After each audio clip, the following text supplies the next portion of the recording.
কিছু স্থান যেন ইতিহাসের ক্ষতগুলো বারবার মনে করিয়ে দিতে চায়। ওয়াশিংটন ডিসির ওয়াশিংটন হিলটন হোটেল কি তেমনই কোনো এক অভিশপ্ত জায়গা?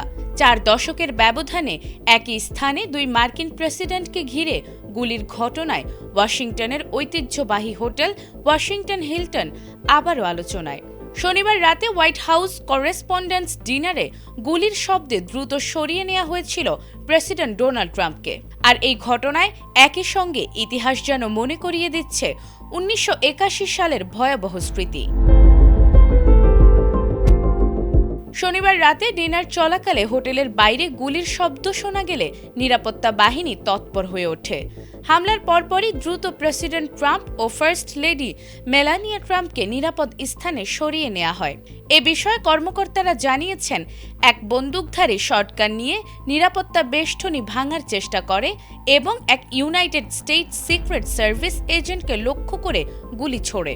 তবে সুরক্ষামূলক পোশাক থাকায় ওই এজেন্ট আহত হননি।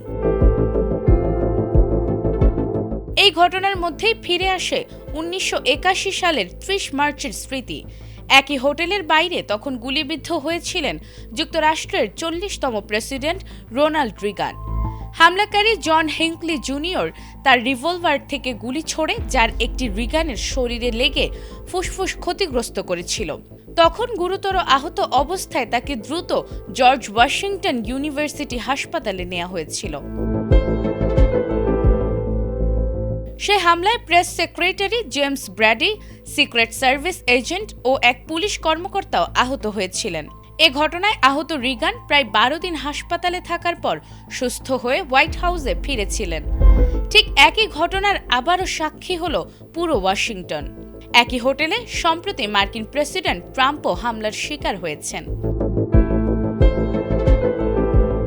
বর্তমান ঘটনার পর প্রাথমিক তদন্তে জানা গেছে, ট্রাম্পকে লক্ষ্য করে সরাসরি আঘাত হানার চেষ্টা হয়নি বলে ধারণা করা হচ্ছে। তবে নিরাপত্তা ভেদ করার চেষ্টা এবং গুলির ঘটনা নতুন করে প্রশ্ন তুলেছে প্রেসিডেন্টের নিরাপত্তা ব্যবস্থা নিয়ে। একই স্থানে 2 ভিন্ন সময়ে 2 প্রেসিডেন্টকে ঘিরে এমন ঘটনায় ওয়াশিংটন হিলটন যেন আবারও ইতিহাসের পুনরাবৃত্তির সাক্ষী। নাজমুন নাহার জান্নাত, এটিএন বাংলা।